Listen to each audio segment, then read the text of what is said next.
पुणे जिल्ह्यातील खेड तालुक्यातल्या पश्चिम पट्ट्यावर अवकाळी पावसानं अक्षरशः थैमान घातले। ढगफुटीच्या पातळीचा पाऊस कोसळल्यामुळे जनजीवन विस्कळीत झाले। भीमा नदीला उन्हाळ्यातच पूर आलेला आहे।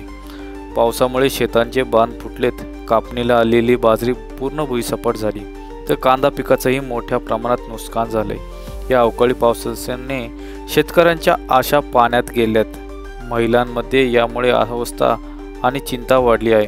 हा अवकाळी पावसाचा मोठा फटका केवळ पिकांपुरताच नाही, तर संपूर्ण शेती व्यवस्थेवर गंभीर परिणाम करणार आहे। यावर आता सरकारने तात्काळ उपाययोजना केल्या नाहीत तर येणाऱ्या काळात अजून मोठं संकट शेतकऱ्यांच्या माथी येणार आहे।